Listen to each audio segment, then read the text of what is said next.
시간이 431시간을 받습니다. 서울시는 시간에 은평구 45시간, 모의평가는 이제 보건복지부 시간을 가지고 했습니다. 제가 431시간을 활동보조를 받고 있지만 이 활동보조 시간이 저에게는 턱없이 부족합니다. 그런데 모의평가를 했더니 100시간이 떨어졌습니다. 근데 보건복지부에서는 분명히 김현주 국장이 절대로 떨어지지 않는다. 7시간이 늘어날 거다. 그래서 자기네들 시간당 100억씩 700억이 필요하기 때문에 이걸 어떻게 확보를 해야 할지 모르겠다 라고 했습니다. 근데 제가 그 모의평가를 하고 고민을 좀 해봤는데 어떻게 7시간이 늘어났을까 고민을 해봤더니 제가 100시간이 떨어지면 누군가는 107시간이 늘어납니다. 네, 그러면 평균적으로 7시간이 늘어나는 거죠. 네, 이게 이렇게 보건복지부는 맞는 말을 했습니다. 평균적으로 7시간 늘어난다. 누군가는 100시간 떨어지고 누군가는 107시간 늘어나니까 평균적으로 7시간이 늘어나는 게 맞는 겁니다. 그죠? 그런데 이 활동보조는 우리가 줄기차게 2005년 경남 함안에서 등록증 장애인이 봉사하는 그런 사고가 발생하면서부터 줄기차게 요구했던 게 활동보조는 필요한 장애인이 필요한 만큼 받을 수 있어야 한다는 것이었습니다. 지금 인적조사표에 의해서 보건복지부는 고위험성 중증 장애인이 전국에 약 800명 정도가 있다고 합니다. 그게 그중 한 사람이 접니다. 네, 제가 고위험성 중증 장애인 800명 중에 한 사람입니다. 그런데 이 중증 장애인이 활동보조가 부족한데 종합조사표에 의해서도 제 시간은 100시간이나 줄게 생겼습니다. 저는 기능적인 평가, 우리가 계속해서 비판해 왔던 것들이 의학적 기준에 의한 유기적 지원에 대한 비판을 했습니다. 활동보조가 필요한 장애인이 필요한 만큼 받으려면 장애인의 욕구와 특성과 환경 이런 것들을 고려해서 거기에 맞는 시간들이 지원이 되어야 함을 줄기차게 요구해 왔습니다. 그리고 2011년도에 활동지원법이 제도화되었습니다. 국민의 한 사람으로서 저는 당연히 받아야 할 것을 요구를 했고 제 부족한 100시간에 100시간 이상을 받아야 된다고 생각을 합니다. 저는 활동보조가 기능적인 어떤 그 평가에서 상당히 되게 불리할 수밖에 없는 그런 문항들이 있습니다. 인정 그 점수 때는 신체장애인, 신체장애인은 뇌병변 장애인에게 유리했던 건 사실입니다. 그래서 그 외에 발달장애인 영역이라든가 시각장애인 영역에서 분리했었습니다. 그래서 이 분리함에 대해서 줄기차게 요구를 했고 그들의 요구가 일정 부분 수용이 됐는데 이게 기존에 갖고 있는 지체장애인이나 뇌병변 장애인의 시간을 줄여서 전체적인 파이는 늘릴 생각은 안 하고 기존에 가지고 있는 그 파이 안에서 쪼개었습니다. 쪼개다 보니까 또다시 이제 그 부족하다고 얘기했던 발달장애 영역이나 시각장애 영역에서는 일정 부분 지원이 늘어났는데 반대로 이제 지체장애인이나 뇌병변 장애인이 시간이 줄게 되었습니다. 저는 문재인 대통령이 약속했던 24시간 필요한 장애인이 지역사회에서 살아갈 수 있도록 활동 지원을 지원하겠다고 했습니다.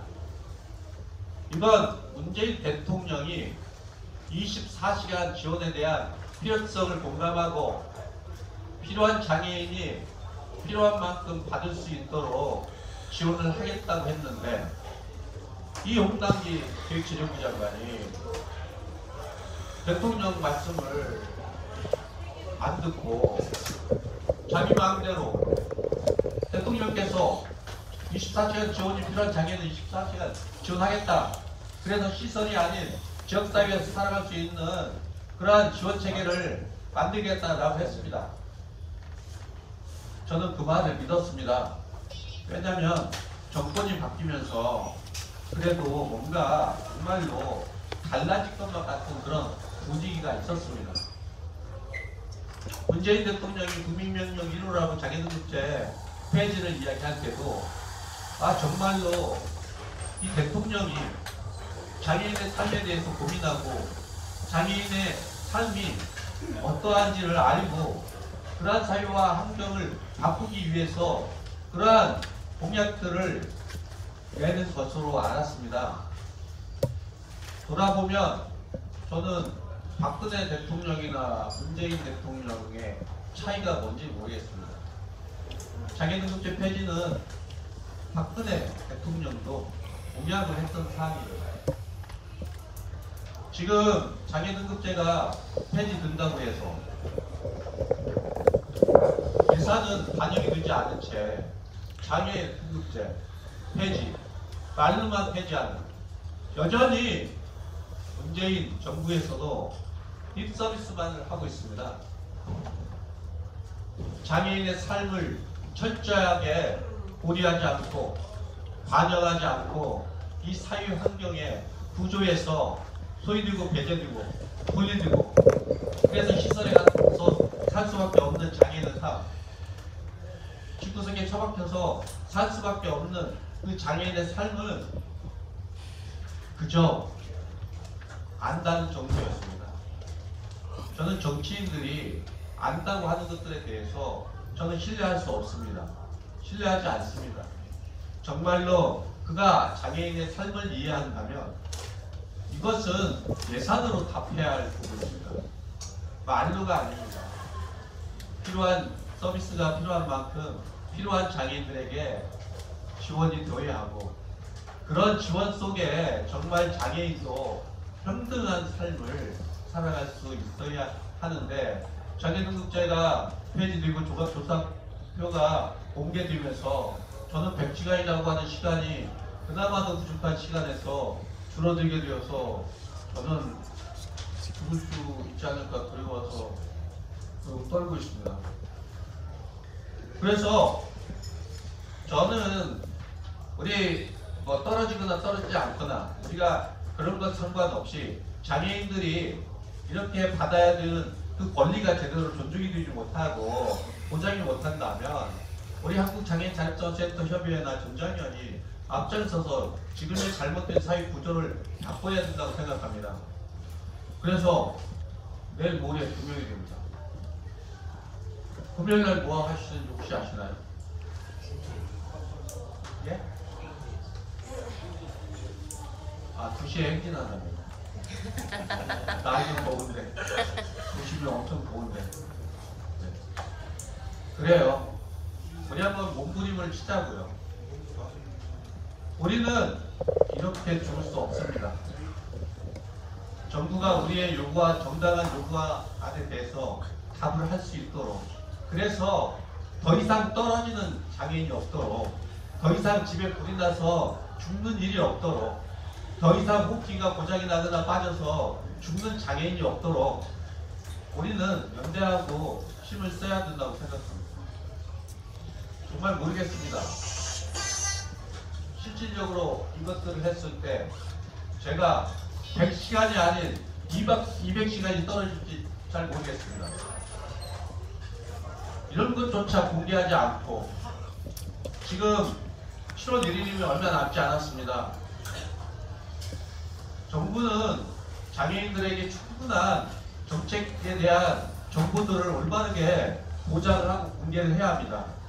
그래서 그 장애인들이, 그 수혜자들이 불안해하지 않도록 해야 할 의무와 책임이 있는데, 뭐가 그렇게 숨길 게 많은 것인지 공개조차 안 하고 있고, 장애인의 권리로서 보장이 되어야 하는데 예산으로서 장애인의 삶을 도지하고 있습니다.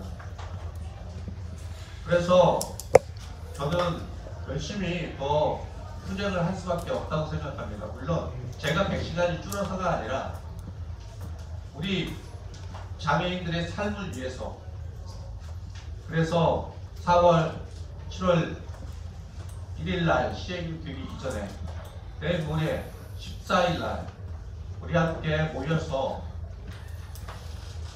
함께 연대하고 잘못된 제도에 대해서 비판하면서 대안도 제시하면서 함께 싸우고 투쟁해서 활동보조가 필요한 장애인, 그 이후에 권리로서 보장이 되어야 하는 그러한 정책들이 제대로 올바르게 기능을 할 수 있도록 함께 했으면 좋겠다는 말씀을 드리면서 이것으로 마치겠습니다. 감사합니다.